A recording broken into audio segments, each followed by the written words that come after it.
어제 제가 부산서 올라와가지고 그 호텔 더 디자이너라고 숙대 입구에 있는 그 호텔에서 자고, 그래서 오늘 어떤 분들이 오실래나, 숙대 학생들도 많이 오실래나 해서 학교까지 좀 걸었었습니다. 그래서 지나가다가 만난 사람들이 어제 만나고 저 사람 봤는지, 어제 아저씨 봤는데 뭐 이런 사람들이 있을래나 그런 생각했는데 오늘 여러분과 함께 하게 돼서 너무 반갑습니다. 저는 조금 전에 소개받은 대로 고신대학교에서 딱 40년 교수로 근무했습니다. 1982년 3월 2일부터 2022년 2월 28일까지 40년 동안 근무를 하고 마지막 4년을 총장으로 그렇게 섬기고, 저는 제 인생에 저한테 은퇴가, 퇴임이 올 줄 몰랐습니다. 25살에 교수가 됐으니까 저는 언제나 젊은 교수였습니다. 언제나 어린 교수였습니다. 이제 젊지도 않은 어린 교수였습니다. 그런데 어느 날 제 인생에 30대가 오고, 믿을 수 없는, 제가 제일 충격받았을 때가 제가 50살이 됐을 때입니다. 너무 불쌍하게 이렇게 보실 건 없습니다. 왜냐하면 여러분 인생에도 곧 70이 올 것이기 때문에. 나도 안 올 줄 알았습니다. 여러분 웃기지요? 실감이 안 나지요? 근데 참 인생 세월이 가더라고요. 제가 50살이 됐을 때 이 10년 계산이 잘못된 거 아닌가 그랬는데 10년 계산이 잘못된 게 아니더라고요. 아들놈이 치고 올라오니까. 그러니까 참 우리 손녀가 시집갈 때가 됐거든요. 9살인데 빨리 시집 보낼까 생각하고 있습니다. 하여튼 뭐 그렇게 세월이 흘러서 저는 이제 퇴임을 하고 또 이렇게 또 여러분들과 함께 이렇게 교제하는 시간, 대화하는 시간을 갖게 됐습니다. 그런데 많은 사람들이 저한테 그런 거 물어봐요. 다시 젊은 시절로 돌아가고 싶지 않냐? 근데 저는 안 돌아가고 싶어. 나는 지금이 좋아. 퇴임을 하고 나니까 이게 제가 총장 퇴임을 하니까 허전하지 않냐? 이제 막 마음대로 다 하다가, 총장은 권한이 정말 대단합니다. 내 하나 사인 하나에 뭐 돈도 그렇고 인사도 모든 그 굉장한데, 그런데 그런 걸 몽땅 다 하다가 이제 끈이 끊어졌지 않습니까? 근데 저는 다시 총장하던 시절로 그렇게 돌아가고 싶지 않아. 작년 2월 말에 퇴임을 하고 제가 여기저기서 뭐라는 데가 있었지만 제가 뭐 하나 만들어, 그 이름이 느헤미야 미니스트리라는 거예요. 그 느헤미야는 제가 왜 느헤미야, 여러분 아시죠? 느헤미야는 성경에 나오는 사람인데, 느헤미야는 평신도예요. 이스라엘이 포로가 됐는데 그곳에 가서 그 나라의 고위 왕의 핵심 고위층이 돼요. 평신도예요. 그래서 그 느헤미야가 무너진 예루살렘 소식을 듣고 자기의 모든 기득권을 내려놓고 그곳으로 가서 예루살렘 성을 재건하는 그런 일을 해요. 그 속에 놀라운 일, 여러 가지 어떤 기적적인, 제가 딱 보니까 저는 목사님이 아니에요. 장로예요. 그래서 그런 일들을 보면서 제가 느헤미야 미니스트리라고 해서 일을 몇 가지 하는데, 지난 딱 2월 말에 퇴임하고 지금까지 한국, 미국, 그다음에 싱가포르 이런 곳에서 제가 그래서 뭐 공연도 하고 이런 걸 하는데 지난 4월 말에 100회를 넘었어요. 그러면서 정말 재미있고, 총장할 때는 생각할 게 너무 많아. 총장님이 좋아 보이지만 그래서 좋은 게 아닙니다. 진짜 좋기는 부총장이 좋습니다. 제가 부총장도 해봤거든. 내가 해보니까 막 열심히 하고 이런 거 다 하다가 결정적인 순간에 진짜 머리 아프고 복잡한 거는 총장님한테 가서 물어봐라 이러면 되니까, 제가 보니까 부총장이 괜찮은 것 같아요. 그런데 이제 하여튼 지나고 보면서 저는 지금 제가 오늘 제목을 행복한 삶으로의 초대라고 잡았습니다. 일단 그렇게 잘 될는지는 모르겠지만 일단 그렇게 이야기해 보려고 합니다. 그래서 저는 저한테 만약에 여러분들께서 당신이 이제 은퇴를 했는데 잘 나갈 때 시절보다 조금 지금 그런데 행복하냐? 저는 생각할 때 저는 지금이 제일 행복하다. 앞으로 계속해서 행복해질 거라. 뭐 때문에 행복하냐? 뭐 그 이야기를 한번 아주 제 이야기를 그러니까 시간이 오늘 짧기 때문에 제가 한 2시간 하면, 원래 제가 한 90분 해야 잘하는데 오늘은 제가 40분 정도에 40분 내지 45분에 마쳐야 되기 때문에 오늘 혹시 좀 감동이 들어가면 짧아서 그렇구나, 90분을 했으면 좋았을 텐데, 이렇게 여러분이 생각하시면 될 것이에요. 그러니까 전적으로 이거는 제 책임이 아니고 주최 측의 책임이다. 주최 측이 시간을 길게 줬으면 내가 잘할 수 있는데, 뭐 여러분이 혹시 감동이 들어가면 90분 했으면 감동이 2배가 되겠구나, 이렇게 생각을 해서 이해해 주시기를 부탁을 드리면서, 행복에 대한 이야기를 제가 강의를 하면서 제가 행복하냐, 제가 제 자신을 생각해 보니까 지금 참 행복하다, 지금 참 감사하다, 다시 돌아가고 싶지 않고, 퇴임 이후에 제 삶 속에 더 풍성하고 놀라운 느헤미야가 무너진 곳을 세우는데, 저한테 오늘 이야기하라 하면 며칠 동안 저는 이제 그 4월 달에 미국 가서 2주간 동안 3일 동안 6번에 걸쳐서 강의를 했습니다. 7월 달에 또 아틀란타하고 노스캐롤라이나에 가서 적어도 3일 동안 한 6번을 해야 제 자신의 짧은 이 65년을 여러분에게 좀 이해할 수 있는데, 이걸 45분에 하라는 것은 정말로 너무나 가혹한 일이라, 이런 생각을 하면서 그 행복에 관한 이야기를 그럼에도 불구하고 이 짧은 시간 동안 제가 그냥 화두만 여러분에게 던져 드리려고 생각하고, 저는 뭐 저 자신에 대해서도 그렇지만 그런 생각을 해보면서, 여러분 오늘 행복하신가? 제가 잘하던 제가 77학번이에요. 2077이 아니고 1977년 77학번이에요. 그러니까 제가 77, 우리나라는 그때 이제 가난해서 막 벗어나서 일어나려고 하는 몸부림치던 그런 시절이라, 그때는 우리나라가 길도 굉장히 지저분했어요. 그래가지고 새벽에 딱 눈을 뜨면 청소차가 전국을 다녔습니다. 그 청소차가 노래 2곡을 언제나 하루 종일 들어줍니다. 첫 곡은 여러분 잘 모르실 거라, 새벽종이 울렸네 새 아침이 밝았네, 이게 새마을 노래라는 거예요. 그래, 이 노래를 들어요. 그 다음에 또 한 노래가 있는데 그게 뭐냐 하면, 잘 살아보세 잘 살아보세 우리도 한번 잘 살아보세. 우리나라가 힘들고 어려웠어요. 우리나라가 여러분, 대학 옛날에 저희들이 공부할 때는요, 시골 지방에서는 그 마을 전체에서 대학 1명 갔다 뭐 이럴 때예요. 그런 시절에 우리 부모님들은 생각했어요. 그래, 아이들, 그러니까 내가 배불리 먹을 수 있다, 이거 굉장한 일이에요. 양껏 먹을 수 있다, 굉장한 일이에요.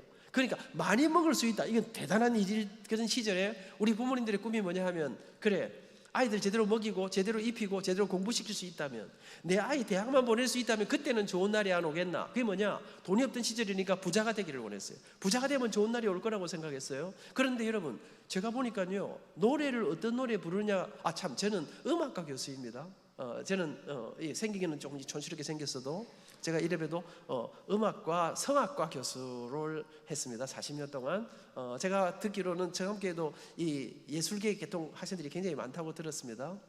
아까 이 찬양 인도하는 친구도 아주 좀 소리가 괜찮더라고. 그래서 아주 잘하시더라고. 그래서 저분은 뭘 전공하실까 생각했는데, 여러분 제가 그런 시절이에요. 그런데 여러분, 노래를 뭘 부르느냐, 가수들을 연구해 놓던 논문을 보니까 죽음에 대해서 많이 노래한 사람은 빨리 죽었대요, 진짜로. 그러니까 여러분, 어떤 노래 이왕에 부르려면 노래 좋은 노래 부르는 게 낫습니다. 좀 건강한 노래를 부르는 게 낫습니다. 여러분, 그러니까 정말 그런 노래를, 잘 살아보세를 그렇게 부르고 하루 종일 부르고 했더니 우리나라가 세계 역사에 없는 부자 나라가 됐습니다. 대학 그렇게 보내려고 했더니 우리나라가 대학 진학률 OECD 국가에서 랭킹 1위 아닙니까? 여러분, 세계에서 제일 잘 먹고 제일 잘 입고 제일 잘 살고 제일 편리하고 제일 빠르고 하여튼 이런 나라가 우리나라예요. 제가 세계 한 60여 개국을 다녀봤는데 제일 좋은 나라가 우리나라예요. 그런데 여러분, 그런 세월이 흘렀는데 여러분 아십니까? 작년 1년 동안 우리나라가 자살률이 OECD 국가에서 랭킹 1위입니다. 이혼율이 랭킹 1위입니다. 좋아진 것도 많았지만 옛날에 그렇게 가난하고 힘들고 어려웠을 때 우리나라 사람들이 그렇게 많이 안 죽었습니다. 그렇게 힘들고 비참하고 먹고 살 데거리가 없을 때 사람들이 그렇게 많이. 근데 여러분, 제가 보니까 나라가 옛날에는 그래도 돈이 없어도 좀 따뜻한 게 있었습니다. 요새는 왠지 나라가 살벌해진 것 같아요. 정치하는 사람 책임 크다고 생각합니다. 저는 여러분, 더 부자 나라가 되는 것보다는 더 따뜻하고 행복한 나라가 되기를 원합니다. 부자들은 많아졌는데 이상하게 나는 정말 성공했다는 사람 많지 않은 것 같습니다. 여러분, 돈이 많은 사람은 많은데 진짜 그 돈 때문에 행복해하는 사람은 많지 않은 것 같습니다. 여러분, 저는 중학교 1학년이 되려고 할 때 우리 아버지 사업에 실패했습니다. 우리 집안이 굉장히 어려웠습니다. 제가 학창시절 자라들 때는 굉장히 정말 힘겹고 우리 부모님들의 고생은 말로 못했습니다. 여러분, 저는 대학 입학해서 제 집사람도 77학번 동기 동창입니다. 입학하자마자 연애했습니다. 6년 동안 연애하다가 더 이상 참을 수가 없어서, 우리 때는 통행금지가 있었습니다. 밤 12시 이후에 돌아다니다가 잡히면 파출소에서 하룻밤 자야 합니다. 공부 다 끝나고 뭐 하다가 나와서 차 한잔하고 밥 먹고 이러면 벌써 이제 마지막 버스가 저기서 달려옵니다. 여러분, 사랑하는 그대를 남겨놓고 마지막 버스를 타야 하는 이 경상도 사나이의 이 아픈 가슴을 세련된 여러분들이 이해할 수 있을려나 모르겠다. 여러분, 제가 그러면서 저는 25살에 결혼했습니다.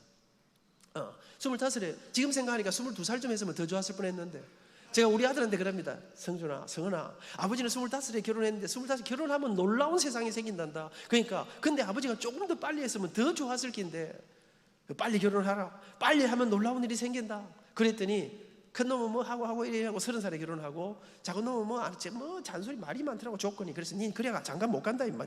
네 주제를 파괴하지 뭐 그래 조건이 많노. 그랬더니 그래도 회개하고 반성하고 28살에 결혼을 했어요. 여러분, 제가 그래 결혼할 때 결혼할 때 돈이 한 푼도 없어가지고 돈 500만 원 융자내서 결혼했습니다. 여러분, 그러면서 제가 허리띠를 동이고, 저는 지금도 우리 어머니를 모시고 살고 있습니다. 우리 장모님도 제가 모시고 있습니다. 92세 91세. 여러분, 우리 세대는 아도 키워야지, 부모도 모셔야지. 여러분, 이 모든 게 나는 내 아들하고 같이 살려고 이제 생각하지 않습니다. 각자 사는 게 훨씬 낫겠다 이런 생각하고 있습니다. 여러분, 그런데 그러면서 제가 살아오면서 허리띠도 돈 500원 융자, 우리 집에 정말 모든 게 융자로 계속되는데, 그러면서 제가 허리띠를 동이고 살아오면서 제 마음속에, 그래 이 전세방만 벗어나면, 방 한 칸만 늘리면, 아이 공부 하나 만들어줄 수 있으면, 어머니 용돈 조금 넉넉하게 드릴 수 있으면 그때는 좋은 날이 안 오겠나 이러면서 열심히 살았습니다. 열심히 사니까, 최선을 다해 사니까 조금씩 좋아지기 시작했습니다. 그러던 어느 날 제가 허리를 들었는데 이상한 생각이 들었습니다. 이상하다. 왜 모두가 행복을 향해, 성공을 향해 달려가는데 이쯤 되면 저만 우리 선배들이 서가지고 여기쯤 오면 행복이 있단다, 여기쯤 오면 성공이 있단다, 한 100억쯤 벌면 말이야, 회장님이 되면 말이야, 박사학위를 받고 나면 말이야, 근사한 남자를 만나고 정말 아름다운 여인을 만나면 말이야, 진짜 멋진 인생이 펼쳐진단다. 이런 사람이 많아야 될 텐데, 성공을 향해, 행복을 향해 달려가는 사람은 많은데, 모두가 그 행복을 꿈꾸며 달려가는데, 이상하게 돈은 많아지고 모든 게 많아지는데 사람들은 점점 그 행복에서 멀어지는 거 아닐까? 이게 뭘까? 제가 생각하는 약간의 그런 고민에 빠졌던 어느 날 이런 생각이 들어요. 그렇다, 오늘 이 시대가 돈도 많고 모든 게 많이 좋아졌지만 정말 중요한 거 한 가지를 놓치고 있다는 생각을 하게 됐습니다. 그게 무엇입니까? 성공을 꿈꾸면서, 성공을 향해 달려가면서 정작 가장 본질적인 성공이 무엇일까 생각하지 않는 거 아닐까? 행복하기를 다 꿈꾸면서도 그러면 행복이 무엇인가는 생각하지 않는 거 아닐까? 여러분, 성공이 무엇일까요? 행복이 무엇인가요? 요즘 동화책, 루이스 캐럴이 쓴 이상한 나라의 앨리스라는 동화책이, 여러분 요즘 뮤지컬로도 나오고 많이 나오는데 읽어보셨는지 모르겠습니다. 책 좀 보셔야 될 것 같습니다. 그 책에 보면 앨리스가 이상한 나라에 빠져들게 됩니다. 길을 찾아 헤맵니다. 여기가 어딜까? 그리고 앨리스는 길 하나를 선택합니다. 근데 길을 찾아 돌기 시작하는데 아무리 돌아도 길이 나오지 않습니다. 돌다 보면 그 자리고 돌다 보면 그 자리고, 하루 종일 뺑뺑이를 돌다가 앨리스는 저녁이 되어서 지쳐서 쓰러집니다. 아, 내가 이렇게 이상한 나라에 빠져 죽게 되는구나. 그래서 쓰러진 앨리스 앞에 고양이 한 마리가 지나갑니다. 그 고양이 이름이 뭔지 기억하십니까? 채셔라는 고양이였습니다. 앨리스가 고양이에게 질문합니다. 채셔캣, 내가 길을 잃었어. 내가 어디로 가면 될지 모르겠어. 내게 길 좀 가르쳐. 내가 어디로 가야 될지 내게 길 좀 가르쳐다오. 그때 채셔캣은, 고양이는 앨리스의 질문에 대답은 하지 않고 한 가지 질문을 오히려 던집니다. 너 어디 가니? 어디 가는 길을 찾니? 그때 앨리스가 말합니다. 어디 가는지 모르지. 내가 알면 묻겠냐? 내가 좀 죽게 생겼으니까 빨리 내게 길을 좀 가르쳐다오. 그때 고양이는 앨리스를 비웃듯이 바라보면서 한마디를 던지고 자기 길을 떠납니다. 너 어디 가는지 모르면 아무 데도 못 가. 어디 가는지 모르면 아무 데도 못 가는 것입니다. 성공이 무엇인지 모르면, 우리 젊은 청년 여러분들이 그렇게 열심히 노력하지만, 그렇게 최선을 다하지만, 그렇게 있는 힘을 다해 달려가지만, 만약에 그 성공이 무엇인지 모른다면 어쩌면 우리는 그 성공에 도달하지 못할지도 모르는 것입니다. 우리가 그렇게 아름답고 멋진 행복한 인생을 꿈꾸지만 행복이 무엇인지 모른다면 어쩌면 우리는 그 행복을 맛보지 못하고 우리의 불같은 이 시절들을 그렇게 끝내야 될지도 모르는 것입니다.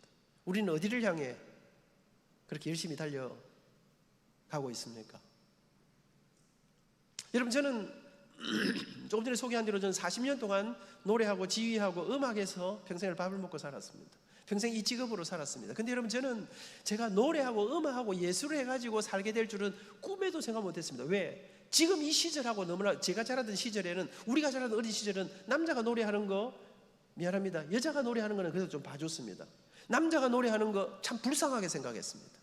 기타만 들고 다녀도 아, 자는 인생 깝깝하겠구나 이렇게 생각하던 시절이었습니다. 예술을 해요. 미술하면 미술도 그러니까 예술가가 된다는 것은 인생에 나름대로 돈을 벌고 출세를 하고 이런 거 하고는 선을 그어야 되는 그런 시절이었습니다. 여러분, 저는 그래서 당연히 저도 멋지고 아름답게 근사하게 돈 많은 사람들이 생각하는 그런 데 살고 싶어 했지. 어린 시절 우리 아버지가 항상 제게 하신 말씀이 있어요. 민아, 아버지가 아무리 힘들어도 한번 뒷발질 해볼 테니까. 아버지가, 우리 어머니 아버지는 이북에서 피난 오셨습니다. 그 피난 와가지고 아무것도 없는 그 터전 위에서 아이들을 키우면서 하니까 말도 못하게 고생하면서도, 근데 우리 부모님들이 아버지가 무슨 짓 해도 뒷바라지 할 테니까 너는 훌륭한 의사가 한번 돼보거라. 여러분, 옛날에 우리 부모님들은 전부 다 자기 자식을 의사, 판사, 옛날에는 돈이 없었기 때문에 상대가 최고로 인기 있었습니다. 그래가지고 사장님, 배 나온 사장님을 모두가 부러워했습니다. 그러니까 우리 아버지 저때, 우리 아버지만 그런 건 아니에요. 사실 지금도 그렇지. 우리나라의 모든 머리 좋은 사람들이 다 의대를 간다 하잖아. 의사를 하려면 그렇게까지 머리 좋을 필요가 있는 사람이 다 갈 거는 없대. 이래갖고 나라가 문제래. 의대 하지 마세요. 제가 이야기 들으니까 의사 부인은 너무 좋고 의사는 별로 안 좋대. 의사는 계속, 내 의사를 많이 알잖아. 우리 고시대학교 의과대학교 있잖아요. 거기 가보면 의사는 하루 종일 환자를 만나야 돼. 그러니까 이게 너무 힘들지. 그렇게 하니까 돈을 많이 버니까, 물론 의사는 우리 환자를 살리는데 너무나 중요한 역할을 할 수 있어요. 그런데 이렇게 하면 지금 시간 벌써 다 끝나가네. 뭐 이러다가 끝내면 또, 여러분 내가 무슨 이야기, 그러니까 일단 제목은 던졌습니다. 나는 행복을 갖고 있는가? 행복을 못 찾은 사람, 그러면 정암교회 나와라. 그럼 된다 이 말이야. 오늘 저녁에 그게 오늘 결론이에요. 여러분, 제가 이미 90분 해야 되는데 90분을 못 하니까 저는 사실 뭐 하다가 제가 눈치는 있습니다. 우리 집 사람이 항상 제가 이런 말이에요. 당신이 준비한 모든 걸 다 해야 감동이 있고 은혜가 있고 열매가 있다 생각하는데, 시간 되면 마치는 게 제일 감동적이니까 하여튼 절대로 나이 들어서 길게 하고 이런 거 하지 마라. 그런데 여러분, 제가 그래서 가보고 분위기 싸우면 빨리 마치고. 그러니까 분위기, 아직까지는 분위기 괜찮으니까 계속 이제 가본다. 여러분, 저는 의사 하려고 그러니까 음악 하려고 생각한 적이 없어. 근데 여러분, 이건 내 뜻이 아니야. 제가 음악에 데뷔한 건 초등학교 3학년 때였어요. 뭐 대단한 데뷔를 한 건 아니고요. 교회는 옛날에는 모든 문화의 중심지가 교회였어요. 물론 그것 때문에 제가 음악을 하게 됐어요. 교회가 이제 초등학교 3학년 때 여름 성경학교를 하는데 거기서 노래 성악 대회를 했어. 노래 대회에서 제가 나갔습니다. 몇 등 했을까요? 이런데 아직 감이 안 잡히면 인생 살기가 힘들다. 이런 이야기하면 이러면 제가 뭐 3등 했는데 말하겠습니까? 출전한 사람은 7사람밖에 없었습니다만 그 중에 제가 1등을 했습니다. 그때부터 저는 우리 교회에서 부활절 성사절 중수관 행사만 하면, 하여튼 무슨 행사만 하면 제가 언제나 동무대를 이루었어. 여러분, 그러니까 뭐 그때 뭐 옛날에는 뭐 뮤지컬, 칸타타 이런 거 많이 했습니다. 주일학교도. 그러니까 그때 제가 배운 이 모든 게, 교회에서 배운 게 나중에 이렇게 될 줄 정말 제가 몰랐어. 여러분, 제가 교회에서만 잘 나간 사람이 아니에요. 제가 초등학교 때 아침에 가방 메고 학교 가지요. 그럼 학교에서 이제 가까이 가면 학교에서 스피커에 노래가 쫙 나옵니다. 우리의 소원은 통일, 꿈에도 소원은 통일, 푸른 하늘 은하수 하얀 쪽배엔 엄마가 섬 그늘에 굴 따라가면. 이런 노래 아시나? 아기가 혼자 남아 집을 보다가. 누구 목소리 나올까? 이래도 감이 안 잡힌다. 이건 진짜 이런 사람하고는 결혼하면 힘들다. 여러분, 제가 아침에 학교 갈 때 제 목소리로 노래가 쫙 나옵니다. 기분이 어떨까요? 물론 뭐 여러분들은 그런 경험이 전혀 없으니까 잘 이해를 못 하시겠습니다만 기분이 제법 괜찮아. 여러분, 중학교 1학년이 딱 됐는데, 중학교 입학했는데, 우리 교회가 조그마한 교회였어요. 어른들은 많지 않은데 옛날에는 아이들이 엄청 많았거든. 동네 아이들이 제일 많은데 먹을 거 주고 재밌고 그런 데가 교회여서, 동네 아이들이 신앙하고는 관계없이 일단 뭐 먹을 게 집에서는 간식 안 주니까 그게 다 교회 와 있으니까 교회 선생님이 모자라서 중학교 1학년 때부터 저는 어린이 합창단을 제가 지휘하기 시작했습니다. 고등학교 가서는 유스콰이어를, 중고등부 합창단을 제가 지휘했습니다. 학교에 갔으면 합창반 반장이었습니다. 지금도 있습니다. 교육위원회 콩쿠르를 합니다. 그러면 제가 다니던 경남고등학교에도 뭐 성악을 전공한다고 비행기 타고 서울대학교 교수님한테 레슨 받던 애들도 있었는데, 우리 음악 선생님께서 안민이 네가 나가라. 그러면 제가 성악하는 애를 제끼고 노래대에 나갑니다. 내 고향 남쪽 바다 그 파란 물 눈에 보이네. 몇 등 한다고요? 1등 하지. 그러면 다른 학교는 전부 성악하는 애들이 와. 걔들이 저를 엄청 미워했어요. 야 임마, 니는 의과대학 간다는 놈이 왜 노래대회까지 나와서 남의 인생길을 이렇게 가로막냐. 그런데 여러분, 넥타이맨 선생님들이, 심사위원들이 학생 일로 와봐라. 넌 어느 음대 가노? 저는 음대 안 갑니다. 왜 음대를 안 가니? 목소리가 이렇게 좋은데. 음악성이, 너 이 어디서 배웠니? 나는 배운 적이 없습니다. 교회만 드립다 다녔습니다. 교회에서 시키는, 여러분, 저는 사실 배운 적이 없어요. 노래만 하면 사람들이 저보고 음대 가라, 성악가가 되라, 무슨 음악 목사님이 되라. 내가 의사가 될 사람인데 왜 이러십니까? 여러분, 저는 이 거부하며 살았습니다. 그런데 고등학교 2학년 말 고3 입시가 다가왔습니다. 입시를 준비하던 어느 날 우리 학교 뒤에 구덕산이 있는데요, 12월 중순이에요. 고 3학년이 되는데 제가 학교 뒷산에 가서 석양을 바라보고 있는데 제 마음속에 10년이나 어떤 삶을 살고 있을까? 그때는 내가 의사가 돼 있을 거야. 하얀 가운을 입고 환자들을 보는 제 모습을 생각하면서 의사가 되면 돈을 많이 번다지. 그럼 내가 지금처럼 이렇게 힘들고 어렵고 우리 집이 너무나 어려울 테니까 그렇게 가난하게 살지는 않을 거야. 나도 멋지게 근사하게 내가 하고 싶은 꿈을 이루면서 살 수 있겠지. 이런 생각을 하는데 제 한쪽 가슴에서, 근데 의사가 되면 돈을 많이 벌지 모르지만 노래를 부르며 살 수는 없겠지. 노래하며 살고 싶다. 여러분, 저는 이 노래 속에, 음악 속에, 예술이라는 것 속에 내가 내 마음을 어떻게 할 수 없는 이 이상한 마약 성분이 들어있는 걸 몰랐습니다. 아니야, 이제 노래는 접고 공부해야지. 내려왔습니다. 책상에 앉았는데 그날 저녁에 공부가 안 됐습니다. 집에 와서 잠을 자려고 누웠는데 잠이 오지 않았습니다. 여러분, 저는 언제나 맑고 밝고 환하게 낙천, 나는 우울하다 뭐 이런 건 잘 모르는 사람입니다. 언제나 맑고 환하게 살았습니다. 그런데 이상합니다. 식욕이 없어지고 잠이 오지 않고 누우면 노래 생각이 떠오르는데 이게 며칠이 지나가는데 모든 삶들이 엉클어들기 시작했습니다. 제가 어느 날, 그래, 내 인생 내가 이렇게 결정할 수는 없다. 그리고는 저는 여러분 굉장히 모범생이었습니다. 엄마 아버지 속이고 이런 거 이상한 짓 안 했습니다. 엄마 아버지 몰래 부산의 한 유명한 성악가 선생님을 찾아갔습니다. 선생님, 제가 노래에 대한 상도 많이 받았습니다. 사람들은 다 나보고 노래 잘한다 그럽니다. 근데 선생님, 남자가 이 노래하고는 밥 못 먹고 산다는데 나도 멋지게 근사하게 한번 살고 싶은데 내가 노래로, 음악으로, 성악으로 한번 승부해봐도 되겠습니까? 제가 원하는 데 갈 수 있겠습니까? 그랬더니 소리 한번 내봐라. 발성 연습 어떻게 합니까? 너무 잘 내거든. 악보를 주면서 여러분 1시간 테스트를 하는데 이 선생님이 눈이, 너 이걸 다 어떻게 배웠니? 어떻게 이런 걸? 나는 배운 적이 없습니다. 교회에서 맨날 노래하다 보니 이렇게 했습니다. 그랬더니 자네는 타고난 목소리가 천부적이다. 음악성 뛰어나고 시상실력 뛰어나고 나한테 1년만 공부하면 자네가 원하는 어느 대학에 갈 수 있겠다. 정말입니까? 그럼 선생님, 저 오늘부터 노래 좀 가르쳐 주십시오.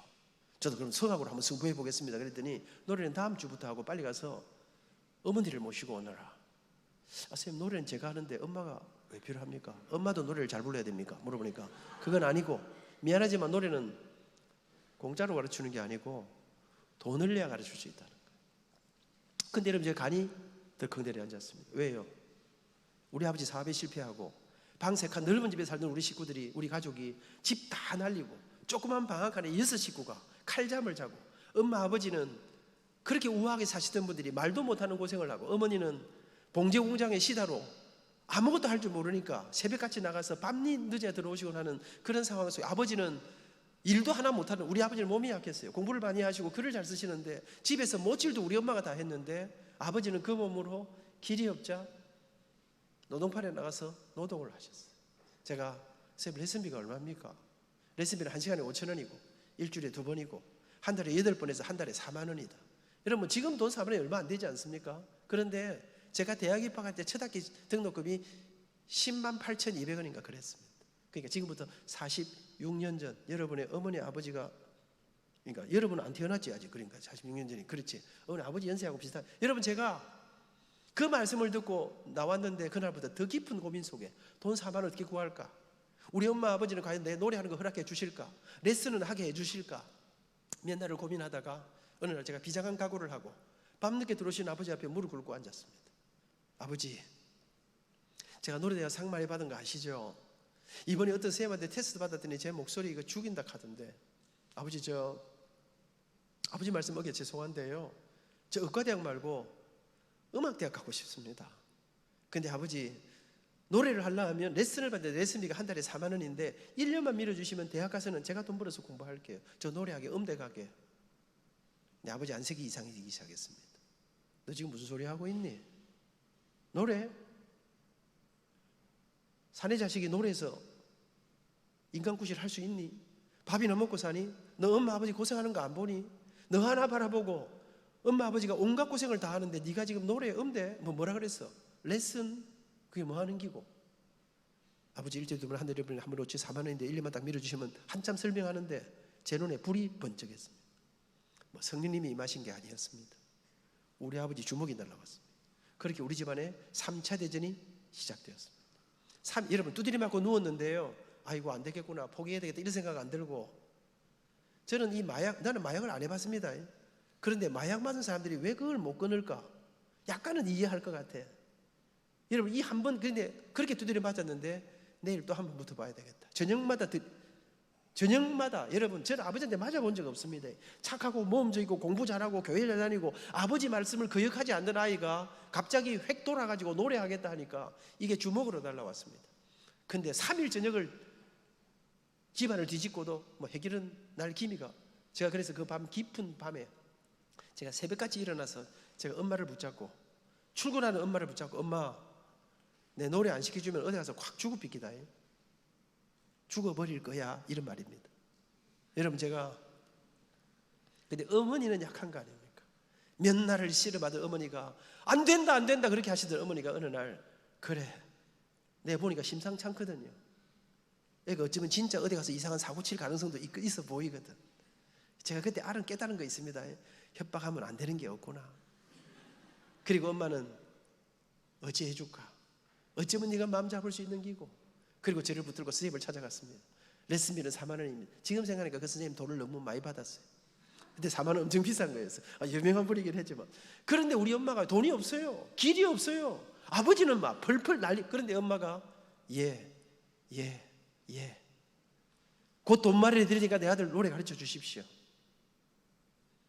여러분 우리 엄마는 왜 그랬을까요? 반신반의하면서 엄마는 돈을 못 구할 텐데 어쩔까 했는데, 엄마는 이러다가 진짜로 내 아들이 어디 가서 콱 사고 치면 저는 뭐 죽을 마음이 전혀 없었죠. 여러분 저는 그것이 어머니의 사랑이었음을, 그리고 어머니는 그날 이후 새벽 2시 3시가 넘도록 인형도 깃고 철사도 끼우고, 여러분 제 기억에 그때 막 그거 하나 만들면 1원 주던 그런 때였습니다. 돈을 구하기 위해서. 몇 날이 지났는데 어느 날 저녁부터 우리 아버지가 밤에 집에 안 들어오시는 거예요. 엄마, 아버지 왜 집에 안 오셔요? 모르겠다. 저는 아버지한테 노래하는 거 비밀로 해달라고 그랬습니다. 또 두드려 맞을까 싶어서. 근데 이 엄마 아버지 사이에 비밀이 없는 걸 몰랐습니다. 아버지는 다 알고 계셨습니다. 이놈이 그렇게 맞았는데 그렇게 맞는데 노래를 시작했다고 하는데, 우리 아버지가 몸이 약한 분이라 했지요. 노동판에 나가 일하시고 저녁이면 파김치하되 쓰러지는 아버지가 제가 노래를 시작하고 나서 돈을 구해야 되니까 길이 없으니까 부산 영도 청학동, 부산대교를 넘어서 영도로 들어가면 영도에서 제일 큰 자동차 회사가 있습니다. 제가 몇 년 전에 영도구청장 취임식 날 그 회사 회장님하고 저하고 같이 영도구청장 취임식 날 축사를 같이 했습니다. 제 옆에 그 회사 회장님이 앉아 계셨습니다. 그날 제 마음이 이상했습니다. 우리 아버지는 그 밤에 저를 위해서 그 회장님이 계신 그 회사에 밤에 야간 경비원으로 들어가서 경비를 서기 시작했습니다. 그렇게 어머니 아버지의 등골이는 처절한 고생을 머금고 저는 1년여를 공부하고, 옛날에는요 각 대학 교수님들이 다 레슨을 했습니다. 숙명여대 교수님들도 다 레슨했습니다. 숙대 들어가려 하면 그 교수님한테 레슨 안 받으면 못 들어갔습니다. 그 교수님한테 레슨 받은 사람들끼리도 경쟁률이 어마어마했습니다. 그러는데 부산에서 시골에서 공부해갖고는 서울에 대한 공부하면 안 됩니다. 근데 여러분 아십니까? 옛날에는요 촌놈들이 깡다구가 있었습니다. 지레 포기하지 않았습니다. 가난한 집 아이들이 포기하지 않는 근성이 있었습니다. 사람들은 다 안 된다 하더라고요. 근데 제가 한번 붙어본다. 내가 다른 데마다 나는 1등 했으니까. 내가 본고사 국어 영어 문제가 국어 영어였거든. 국어 영어 내가 잘하니까 수학 손 놓고 국어 영어에 올인했습니다. 예비고사는 평소 실력으로 치고 올인했습니다. 잘하니까 한번 붙어본다 생각하고 서울음대 성악과에 원서를 넣었습니다. 붙었을까요? 떨어졌을까요? 계속해서 이제 대화를 지금 이제 제가 그때 그 스토리가, 여러분 시험 치고 3일 동안 시험 치고 내려왔습니다. 우리 아버지가 밤에 그 경비 쓰는 회사에 나오라 하더라고. 가니까 민아, 아버지가 음악계를 잘 모르지만 이번에 네 때문에 여기저기 좀 알아보니까 너는 떨어질 확률이 100%라더라. 니처럼 해갖고는 되는 사람이 없다 하니까 떨어지면 재수해라. 정신 차리고 공부해서 아버지가 무슨 짓에도 뒷바라지 할 테니까 의과대학 시험 치도록 그래 해봐라. 발표가 다가오는데요. 3년 동안 서울대학 교수님한테 레슨 받은 사람, 나중에 알고 보니까요 서울대학 교수님이 8분인가 계셨는데 학생 남자 15명 뽑는데 그 교수님들이 한 사람 밑에서 몇십 명씩 학생들이 다 레슨하고 있더라고. 들어가서 그러니까 그 레슨하는 사람끼리도 경쟁률이 이미 어마어마해. 그러니까 그냥 뭐 발표 전날, 옛날에는 전화도 없고 아무것도 없었습니다. 우리 집에도 전화가 없었습니다. 공중전화 주로 썼습니다. 견딜 수가 없어서 밤기차를 타고 학기자 발표를 보러 왔었습니다. 서울대학 앞에 뭐 숙대도 다 마찬가지입니다. 구름대처럼 와가지고 이제 이름 쭉 적어 붙여놨습니다. 뭐 컴퓨터 없었습니다. 여자분 보는데 제 마음속에 아직도 제가 잊혀지지 않아요. 95번 버스를 타고 가는데 춥기는 뭐 얼마나 추운지 꼴등라도 붙었으면 좋겠다. 근데 가보니까 게시판을 한참 올라가는데 안 보이더라고. 떨어졌구나. 그래도 끝까지 다 봐야 될 거 아닙니까? 그래 올라가는데 맨 꼭대기에 이름 2자짜리가 하나 딱 있더라고. 제 이름 같지는 않더라고. 근데 쳐다보고 있는데 와, 눈물이 그냥 막 폭포수처럼 쏟아지는데 딱 남의 이름 같아요. 내 이름 같지가 않아. 근데 딱 적혀있기를 편안한 백성민, 제 이름이더라고. 수험 번호를 확인하고 울면서 공중전화를 찾아. 우리 집에 전화가 없잖아요. 우리 엄마 회사에 전화를 했어. 우리 엄마가 시다로 일하니까 사무실에 전화하니까 기다리라 하더라고요. 공중전화 3분이었던 거 기억하십니까? 3분이었습니다. 기다리다 끊어지고 마지막 동전이 전화가 거의 끝날 무렵인데 제가 우리 엄마가 받았어요. 엄마! 합격이다! 근데 우리 엄마가 안 믿는 거예요. 정신 차리고 잘 봐라. 니는 뭐 될 턱이 없다 하던데 무엇이 잘못 본 거 아이가? 근데 아들이 울고 있거든요. 장난은 아닌 것 같거든요. 정말이요? 그러더니 어머니가 전화기 붙들고 대성통곡을 하는데 둘이 울다가 전화는 그렇게 끊어졌습니다. 저는 제 지난 날을 돌아봅니다.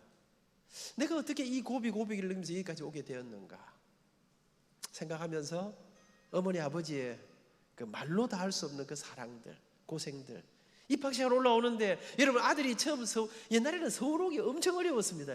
여러분 처음 보따리 옛날에는 또요 이불이 얼마나 두꺼웠는지 옛날에는 두껍고 안 떳떳하고 그랬습니다. 이 보따리 짊어지고 사진 제가 장가갈 때 몸무게가 49.5kg였습니다. 이 조망만한 아들이 이불 보따리 짊어지고 가는데 한번 따라와 보고 싶지 않겠습니까? 근데 우리 엄마 우리 아버지가 민아 엄마 아버지가 바빠서 입학식에는 못 간다. 졸업식에 갈게. 네가 원해서 간 길이다. 열심히 하거라. 부산역 대합실에서 우리 아버지가 제 손을 붙잡고 우리 아버지는 절대로 우는 분이 아닙니다. 근데 아버지는 손을 붙잡고 하나님 그래 놓고는 기도를 못 하시고 울면서 여러분 제가 그때를 생각하면 제 마음이 진짜 아파. 왜? 우리 아버지가 우시는데 그럼 나도 좀 울어야 될 거 아닙니까? 난 눈물이 안 나더라고 지금 생각해보면 그때. 왜? 우리 아버지가요 기차 시간 다 돼가는데 기도를 끝도 없이 계속 하시는 거예요. 아버지 나는 가야 되는데. 여러분 부모님은 자식이 떠나는 게 피눈물 흘리는 아픔인데 자식 놈은 떠나는 게 설레임이었습니다. 우리 아버지가 기차 시간 3분을 남겨놓고 아슬아슬하게 기도를 끝내주셨습니다. 서울에 올라왔습니다. 저도 그렇고 우리 부모님도 그렇고 고생은 말로 못했습니다. 죽을 힘을 다해서 열심히 공부했습니다. 1학년 끝나고 2학년이 끝이 났습니다. 근데 2학년 때 제가 정말 놀랍게도 서울대학에서 오페라를 세빌리아 이발사라는 오페라를 했습니다. 오페라 주인공을 뽑는데 대학교 2학년을 오페라 아리아를 한 번도 해본 적이 없는데 나갔습니다. 뽑혔을까요? 안 뽑혔을까요? 아직 계속해서 감동이 없는 사람들은. 그럼 여러분 그때 제가 이건 기적 같은 일이에요. 제가 대학교 2학년 때 서울대학 오페라 세빌리아 이발사 주인공이 됩니다. 그리고는 군경장에서 알마비아 백장 역으로 오페라 주인공 공연을 딱 마치고 밤에 나왔는데 누가 저한테 빨리 부산에 내려가 봐라. 집에 무슨 일이 생겼단다. 그러고 보니까 집에서 아무도 안 오고 연락이 잘 없었어요. 느낌이 이상해서 밤철 타고 내려가서 새벽에 집에 가니까 집에 사람이 아무도 없었어요. 옆집에 우리 식구들 다 어디 갔냐 물어보니까 우리 아버지가 며칠 전에 밤에 일하시다가 쓰러지셨다는 거예요. 보건병원에 가보라 했습니다. 알고 보니 제 공연이 끝날 때까지 기다리면서 저한테는 연락을 안 하신 거예요. 보건병원에 가보니까 우리 아버지는 의식을 잃고 쓰러져 계셨습니다. 아침에 의사 선생님을 만났습니다. 우리 아버지 어떻게 치료해야 됩니까? 의사 선생님께서 거참. 그러면서 왜 이 지경이 돼서 이 쓰러져서 실려왔냐는 거예요. 이 정도가 되려면 그동안 너무나 아프고 너무나 힘들고 어려웠을 텐데, 자각 증세가 있었을 때 왜 빨리 연락 안 했냐, 빨리 병원에 안 모시고 왔냐는 거예요. 제가 내려서 엄마, 아버지 그동안 몸 이상 안 했어요. 왜 빨리 병원에 안 오셨어요? 어머니가 우시는데 알고 보니 아버지는 당신 몸이 심각한 걸 알고 계셨습니다. 그러나 아버지는 지금 내가 병원에 들어가면 우리 아들 공부도 집안도, 여러분의 할머니 할아버지 세대는요, 가난이라고 하는 넘을 수 없는 산맥 앞에 당신들은 당신의 목숨을 걸고 저희들 세대를 키워냈습니다. 하늘이 무너지는 소식 앞에 몇 날을 아버지 곁에 간호를 했습니다. 어느 날 제가 침대 깃에 잠이 들었어요. 근데 느낌이 좀 이상하더라고요. 자는데 누가 제 손을 꽉 잡고 있는 거, 눈을 떠보니까 우리 아버지가 의식이 돌아와서 제 손을 꼭 잡고 있었어요. 그러면서 아버지가, 민아, 너 얼굴이 왜 이러노? 너 왜 이렇게 말랐노? 아버지 괜찮아요. 아버지 어떠세요? 그날 밤 아버지는 깊은 한숨을 내쉬면서 밤이 깊어갔는데, 밤이 꽤 깊었는데 저를 부르시더라고요. 민아, 내가 아무래도 좀 너한테 꼭 좀 해둘 말이 있구나. 사실상 그날 아버지는 제게 마지막 유언을 하기 시작했습니다. 그러면서 제게, 민아, 미안하다. 아버지가 제대로 뒷바라지 못해서 고생시켜 정말 미안하다. 근데 민아, 명심하거라. 아버지가 세상 떠나 천국 가고 나면 네가 이제 우리 집안의 가장이다. 그러니까 명심하거라. 어떤 경우에도 공부를 포기하지 말아라. 지금 네가 엄마 도와드린다, 돈벌이다 딴짓하면 너도 집안도 앞길은 없는 거란다. 민아, 명심하거라. 포기하지 않으면 반드시 길이 있단다. 포기하지 않으면 하나님이 네 길을 인도해 주실 게다. 그러시면서, 민아, 내가 의식을 잃거든, 내가 말을 하지 못하더라도 내 곁에서 계속 찬송을 불러다오. 그리고 그날 이후 한 3주간 동안 우리 아버지는 죽음의 극한 그 고통과 사투를 벌이시다가 그 이듬해 1979년 1월 4일 새벽, 우리 가족들이 밤새도록 아버지 곁에서 부르는 노래 속에, 찬송 속에 아버지는 세상을 떠나 천국에 가시게 됩니다. 모든 무거운 짐이 우리 어머니에게 다 지어졌습니다. 여러분, 제가 철이 좀 빨리 들었거든요. 제가, 엄마, 내가 당분간 학교 휴학하고 엄마 좀 도와드릴게요. 또 나도 돈을 좀 벌게요. 우리 어머니가 가방을 주스르 싸시더니 따라오너라. 저를 붙들고 부산역에 가시더니 표를 끊어주시면서, 당분간 부산에 내려오지 말거라. 아버지 말씀 기억하거라. 여러분, 부산역에서 눈물로 시작해서 서울역까지 울면서 제가 서울에 올라왔습니다. 어떻게 할까? 어떻게 해야 엄마를 도와드릴까? 공부를 어떻게 계속 할 수 있을까? 나는 이제 교수가 되고 싶은데, 교수가 되려면 여러분, 제가 대학에 들어와서 그런 고민을 하면서 어떻게 할까를 생각하는데, 다행히 어느 날 저는 여의도에 있는 교회를 다녔습니다. 그런데 여의도 교회를 갔는데 우리의 집사님 한 분이 저한테 아르바이트 소개하겠다는, 그러면서 우리 교회 바로 옆에 있는 그 아파트에서 아이가 셋이 있는 가정에, 옛날에 저희들은 그 대학생들이 입주 가정교사를 많이 했습니다. 그 집에 들어가서 살면서 먹여주고 재워주고 돈을 주는데, 아이가 셋이 있는 가정에 가정교사로 입주를 하게 되었습니다. 그러면서 들어갔는데, 근데 너무 좋아. 먹여주고 재워주고 돈을 주는데, 이 돈을 받으면, 그래서 받아가지고 우리 엄마한테 돈을 좀 보냈었습니다. 그러니까 너무 모든 게 다 한꺼번에 해결돼 너무 좋았는데, 한 가지 문제가 있어. 여러분, 제가 예비고사를 딱 준비하고 음악을 딱 시작하면서 수학을 서로 넣었거든요. 그래 몇 년 만에 그 집에 들어갔는데, 이 집에서 내가 사실 거짓말하고 들어갔어요. 아이가 셋인데 둘이가 고등학생인데 이과를 간다는 거예요. 그래서 저한테 수2를 가르칠 수 있냐는 거예요. 내가 왕년에 의과대학을 했기 때문에 다 가르칠 수 있다 했습니다. 근데 오랜만에 정석을 폈는데 거의 뚜껑이 열리는 상황이에요. 미적분가니까 완전히 휙 도는데, 근데 여러분, 저는 그 집을 포기할 수 없었어요. 왜? 그 집에서 포기하면, 그 집에서 나오면 엄마한테 돈을 못 보내니까. 저는 여러분, 하루에 4시간 이상 자본 적이 없습니다. 노래는 잠을 푹 자야 소리가 잘 납니다. 그런데 이를 악물고, 여러분, 쫓겨나면 돈을 못 버니까. 그러면서 저는 열심히 기도했습니다. 왜? 여러분, 제가 대학에 들어와서 오히려 절망했어. 여러분, 대학교 2학년 때 저는 세빌리아에서 오페라 주인공 했습니다. 대학교 3학년 때 동화콩쿠르라고 역사적인 그 굉장히 우리나라의 전통 있는 가서 입상을 했습니다. 4학년 때 또 오페라 주인공을 했습니다.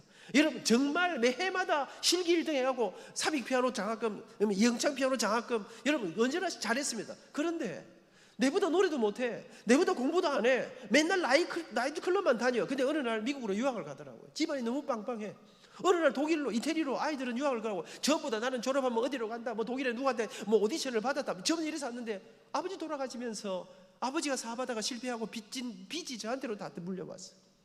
여러분, 저한테는 돈이 없어. 여러분, 제가 사실 내가 세상 물정도 잘 몰랐지. 나는 뭐 대학만 들어오고 공부만 열심히 하면 뭐 그냥 교수가 된다 생각했는데 와보니까 대학원 나와야 되고 유학도 갔다 와야 교수가 되는 거더라고요. 갔다 온다고 되는 것도 아니더라고요. 여러분, 제가 제 마음속에 내 인생에 길이 없어. 예수 믿는 사람들, 우리는, 여러분, 저는 적어도 제가 알기로는, 여러분, 우리는 인생의 길이 안 보일 때 우리가 해결할 수 없는 그 모든 문제들 앞에 언제나 우리는 우리가 믿는 그 하나님 앞에 기도합니다. 여러분, 저는 새벽마다 그 집에서 새벽 4시간에 잠을 4시간밖에 못 자면서도 새벽마다 새벽 기도를 했습니다. 지금 KBS 별관 건너편에 맞은편에 그 한양숲에다 맞은편에 사거리에 그 우정 빌딩 4층이었어요. 새벽마다 가서 전 열심히 기도했습니다. 독하게 기도했습니다. 하나님, 저 좀 도와주세요. 하나님, 저 좀 밀어주세요. 나도 대학원도 가고 유학도 가고 싶습니다. 근데 하나님, 나는 내 인생의 길이 안 보입니다. 나는 돈이 없고 정말 이 어려운데 하나님, 당신은 약자편 아니십니까? 석기의 절마저거는 우리 교회 담임 목사님 아들 이름이었어요. 자기 아버지가 목사님이니까 밀어주고 땡겨주고 기도해주고 오만 건 다 할 거 아닙니까? 근데 하나님, 나는 나를 밀어줄 아버지가 안 계십니다. 나는 초라한 우리 엄마가 저 영도 총구석에서 오늘도 새벽마다 이 아들 하나 보고 울고 계신데, 하나님, 나 빨리 가서 우리 어머니 모시고 살게 해주세요. 나 좀 도와주세요. 내게 길 좀 열어주세요. 그렇게 몇 달을 잠도 안 자면서 열심히 기도했습니다. 그럼 좀 뭐 변화가 있어야 될 거 아닙니까? 전혀 도와주는 느낌이 없었습니다. 여전히 힘들고 여전히 어려웠던 어느 날이었습니다. 아침에 새벽 기도를 갔습니다. 새벽 기도를 가시면 안 가보셔서 잘 모르겠습니다만 새벽 기도는 간단하게 합니다. 목사님 설교가 짧게 끝나고 각자 기도하라 하시는데, 그날 아침에 기도를 하려고 하는데 그날 아침에 자꾸 이상한 생각이 제 머릿속에 드는 거예요. 그날 아침에 제가 기도하는 제게 하나님이 말씀을 하시는데, 하나님이 저한테 딱 시비를 거는 것 같았습니다. 무슨 마음이 드는 거 하니까, 아민아, 너는 근데 맨날 그 기도할 때마다 뭐 그게 불만이 많고 달라는 게 그래 많냐? 네가 먼저 네가 가진 것을 내놔 봐라.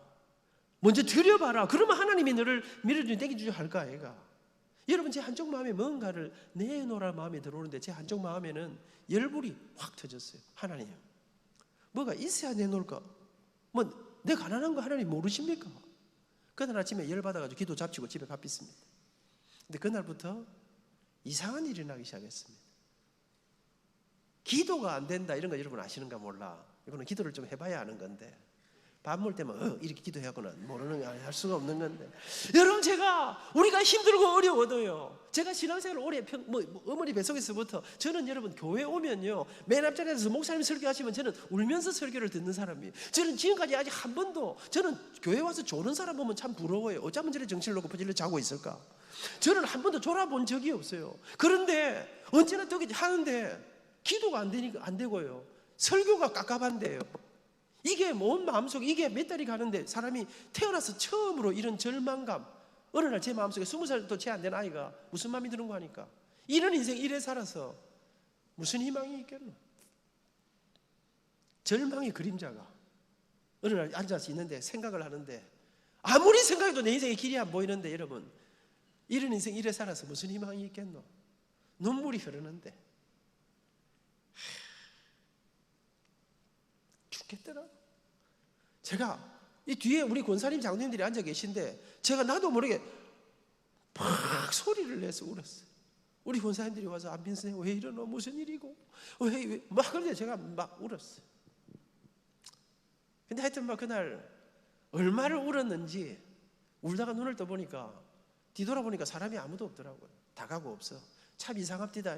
아무것도 해결된 건 없는데 울고 나니 좀 마음이 편안해지더라고요.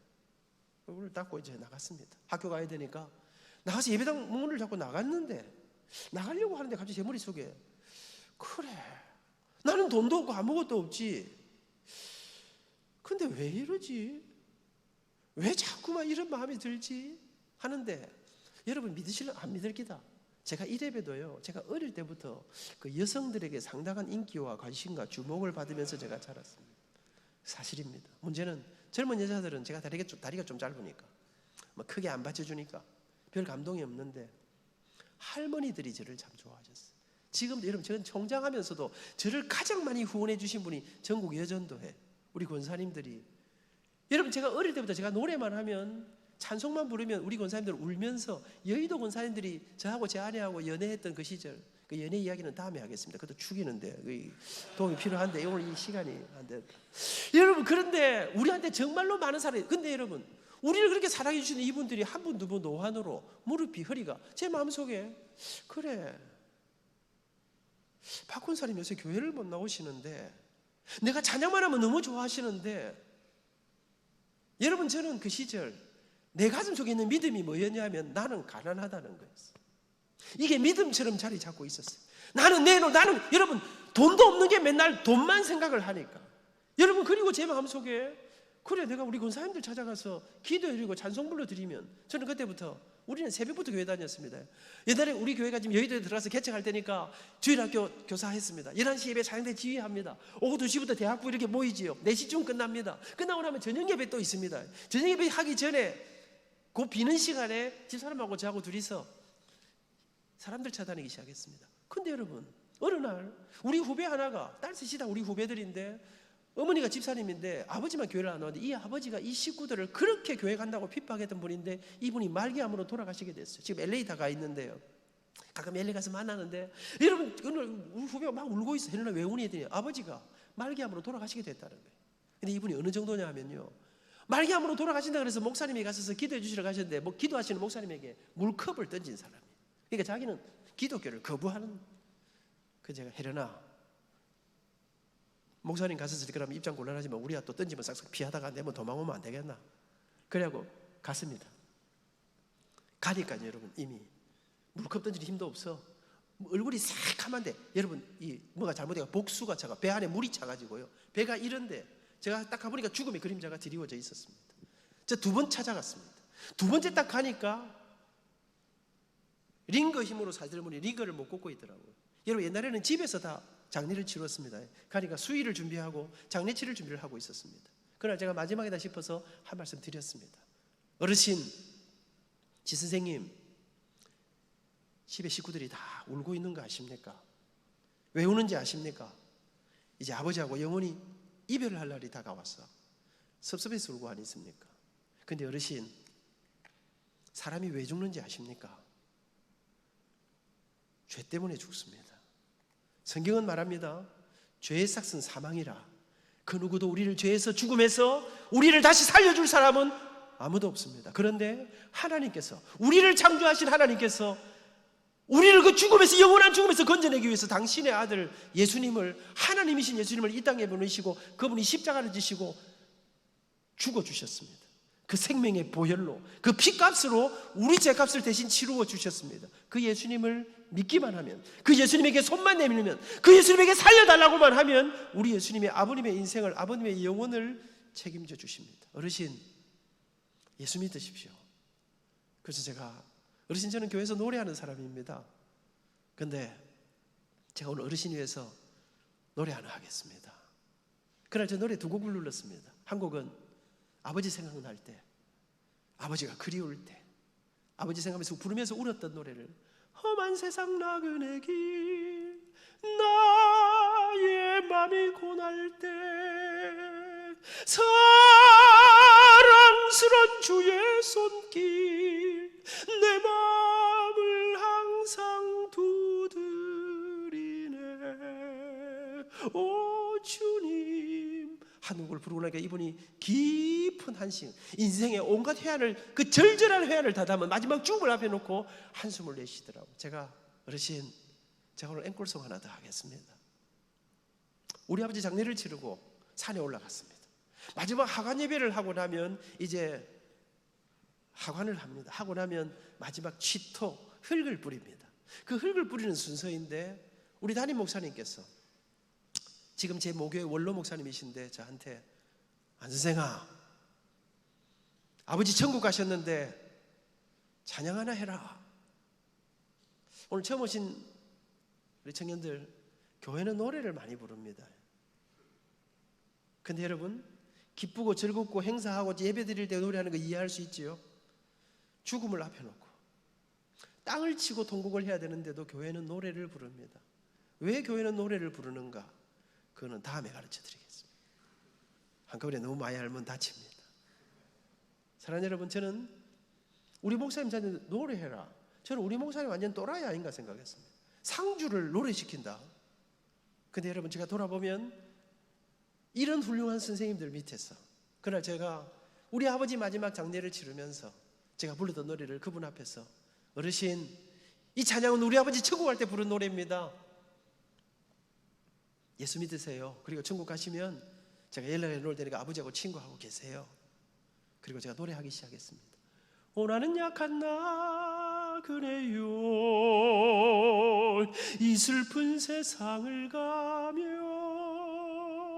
수고도 병도 위험도 없는 내가 가는 저 밝은 곳, 나는 가네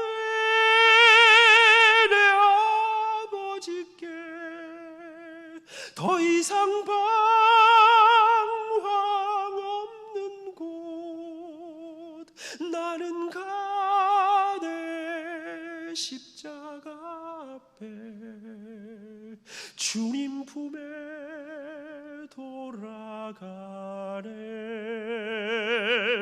나는 약한 나 그래요. 이 슬픈 세상을 가면, 한 절 부르고 또 한 절 부르고 또 한 절 부르는데 이분이 울기 시작했습니다. 그 눈물이 통곡으로 바뀌었습니다. 그리고 그 다음 주일날 들것에 실어서 강단에 눕혀놓고 우리 목사님 앞에 세례를 받았습니다. 그리고 이분이 나흘을 더 살았습니다. 여러분, 이 사람이 지시 집안의 장손이었습니다. 여러분, 예수 믿는다는 것은 놀라운 일이더라고요. 그 짧은 시간 자기 친척들을 다 불러 모아놓고 제가 그분에게 전했던, 사람은 죄 때문에 죽는다네, 예수님이 우리를 위해서 십자가를 지시고 그 피값으로 우리 죄값을 대신 치루어 주셔요. 그 예수님을 믿기만 하면. 그리고 대부분의 가족들이 다 예수 믿기로 결정했습니다. 목요일 밤 그분이 잠자리에 드셨다가 주무시지 세상을 떠나 천국에 가셨습니다. 저는 아직도 잊지 못합니다. 여의도 진주상가 앞에서 잔치인지 장례인지 알 수 없는 감동적인 예배를 드리고 장지에 다녀왔습니다. 절반쯤 했는데 시간이 다 끝났습니다. 이제 지금부터 한 7분 안에 마무리하겠습니다. 오랜만에 처음 오신 분들 조금만 버티시면 이제 끝날 시간이 보입니다. 여러분, 제가 그날 장례식을 마치고 이제 장지에 갔다 왔습니다. 다녀오는 버스 안에서 아이고 곡을 하며 와야 되는 사람들이 찬송을 부르면서 장례식을 마치고 돌아오는데, 그 버스 안에서 제 머릿속에 또 한 가지 생각이, 그래,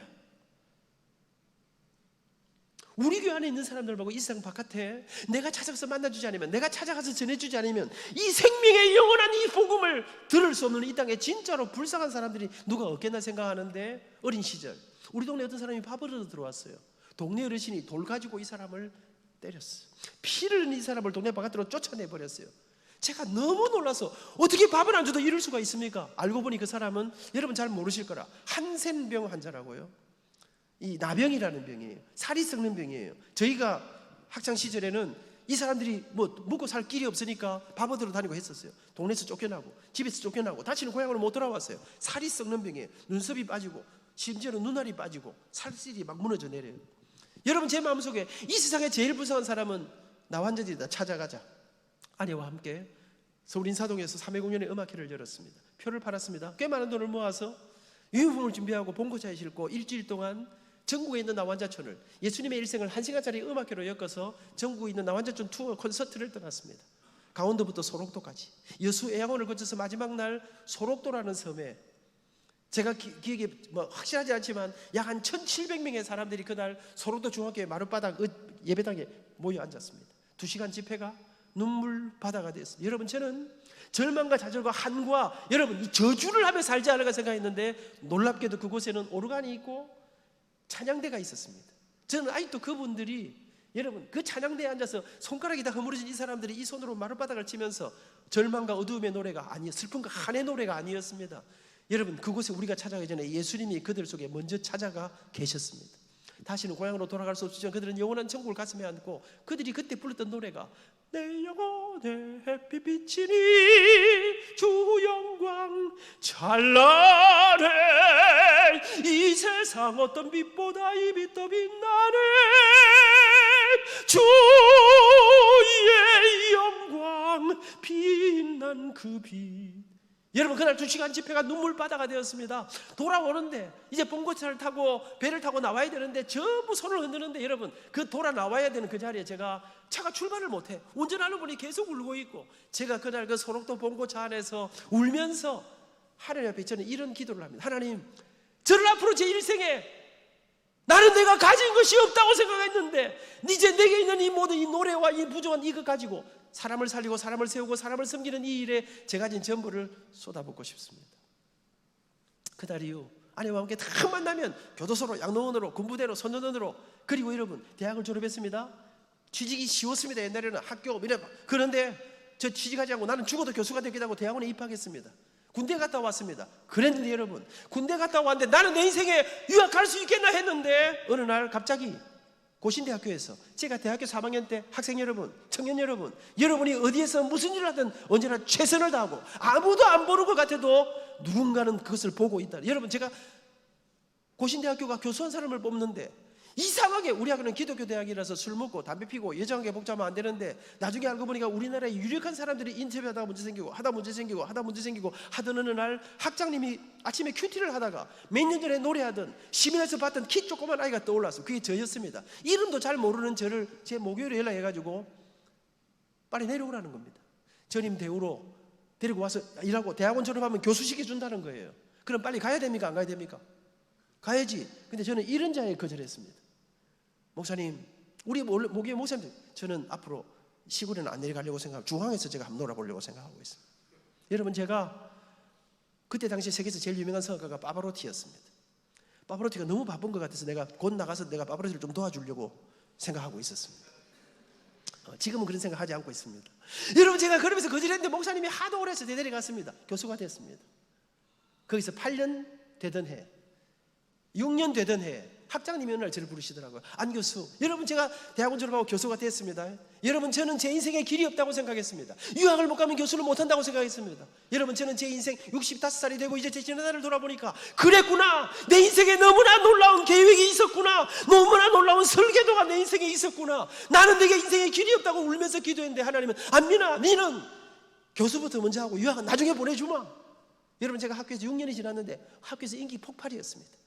여러분, 그 지금 하여튼 여러분, 이제 아이들 데리고 교도소로 데리고, 저는 여러분, 우리 학교는 딱 기도하고 수업 시작합니다. 공부 안 하지요. 요새 때리면 큰일 나지요. 많이 때렸습니다. 공부 안 하면 기팍매. 여러분, 싹수가 있어야 두드리 맞습니다. 야, 이놈아, 100kg입니다. 니나 내 같은 놈이 공부 안 하는 거는 죄악이야, 이놈의 자식아. 엄마 아버지 뭐 하시노? 김해 아파트 공사장에 벽지 바르는 노가다 하고 있는데 네가 임마 돈도 한 푼 없는 집에서 공부 안 해? 나가 죽어라. 이래 하면 아이들이 나가 죽지 않습니까? 그래 하면 안 되지. 우리는 붙잡고 기도합니다. 하나님 아버지, 세상에 아무도 우리를 주목하지 않지만 하나님이 우리 판수를 주목하시는 줄 믿습니다. 지금 그 판수는 교수가 되어서 저와 함께, 제가 느헤미야 미니스트리 하는데 함께 같이 전국을 다니고 있습니다. 아이들이 변합니다. 여러분, 어느 날 우리 학장님이 저한테 부르시더니, 안 교수, 인기도 있고 노래도 잘하고 다 잘하는데 안 교수 아직 유학을 안 갔다 왔더니 빨리 공부하러 갔다 오세요. 학장님, 너무 공부하고 싶습니다. 그런데 돈이 없습니다. 어머니 모시고. 그랬더니 어느 날 부르시더니, 안 교수, 당신 빚 다 갚고 유학 갈 돈 준비해가지고, 그러고 유학 가려면 그 전에 아마 예수님께서 재림하실 거라는 거예요. 무슨 말입니까? 때가 늦었다는 것입니다. 그러면서 인생에는 때가 있네. 학교가 월급도 주고 도와줄 테니까 기간을 좀 줄여가지고 일단 공부를 먼저 좀 하면 어떻겠나. 그날 밤 저는 담요 들고 밤새도록 교회 가서 새벽 4시까지 철회하고, 딱 그 다음날 우리 학교가 준 돈 가지고 어머니 1년 2개월 동안에 생활비 만들어 놓고 아내와 제가, 우리 아들, 큰아들만 하나 있을 텐데 데리고 이태리 로마로 떠났습니다. 학생으로 들어가서 다행히 그때는요, 이태리가 프리바티스타라 해가지고 대학원의 모든 학점을 인정해 주면서 그 정규 과정을 졸업할 수 있는 과정이 있었습니다. 죽기 살기로 공부했습니다. 10년 된 아들하고 붙었습니다. 아내와 제가 1등, 2등으로 졸업했습니다. 누가 1등인가는 알려고 하지 마시기 바랍니다. 돌아왔습니다. 여러분, 그리고 열심히, 그런데 학교에서요, 이제 마쳐야 된다. 어느 날부터인가 전수학과장, 전수학부장, 전수학장, 전수처장. 여러분, 저는 뭐 되려고 한 적이 없습니다. 사람을 살리고 사람을 세우고 사람을 섬기는, 여러분, 고신대 우리 학교는 목사님이 아니면 총장을 한 적이 없습니다. 근데 어느 날 여러분, 하는 일마다, 맡긴 일들마다 수많은 기적의 이야기들이, 여러분, 학생들과 함께, 여러분, 저는 제 마음속에 교수는 학생을 위해서 있다. 학생들과 함께 살고 그들과 함께 내려가고 그들이 듣는 은혜로 하고. 제가 총장이 딱 되니까 저한테 우리 유명한 사람들이 저한테 그러더라고요. 안 총장, 2가지 부탁이 있어. 한 가지는 이제 노래는 아래 것들 맡기고 이제 노래는 총장이 쪽팔리게 노래 같은 거 하지 마라. 두 번째로 말을 좀 천천히 하세요. 그래서 제가 제 총장 취임사가 유튜브에 남아 있습니다. 나는 총장의 채통을 포기합니다. 젊은이들은 친애하는 학생 여러분 하면 다 집에 가고 아무도 없습니다. 그들과 함께 스피드로, 그들에게 들리는 언어로 그들에게 내려가서, 여러분 저는 개강 입학식 할 때 우리하고 뭐 설교하고 너무 그러지. 저는 합니다. 딱 들고 노래 부릅니다. 우리 작은 아들 결혼식 때 축가로 한 게 오르막길이라는 노래가 있어. 우리 아들이 원하는. 내가 우리 아들하고 대판 싸웠거든. 우리 아들은 오르막길을 해달라 하고. 오르막길이 노래 시작이 어떻게 된 줄 아십니까? 이제부턴 웃음기 사라질 거야, 이렇게 시작합니다. 나는 이런 노래 안 돼. 무슨 결혼식 할 때마다 시작하자마자 웃음기 사라지는 게 뭐야? 이 예수 믿는 사람 이 말이 중요한데. 싸우다가 노래 두 개 했어요. 하나는 축복하노라 하고, 오르막길의 후렴, 사랑의 길 함께 걷는 그대여, 굳이 고된 나를 택한 그대여, 거친 바람이 불 때면. 제가 입학식 때 우리 아들하고 싸운 이야기하면서 이 노래를 부르니까 우리 입학생 신입생들이 참, 사랑하는 여러분, 저는 이제 끝내지 않으면 다시는 이제 청함교회로 못 올 상황입니다. 끝낸다. 여러분, 저는 제 인생을 돌아보면서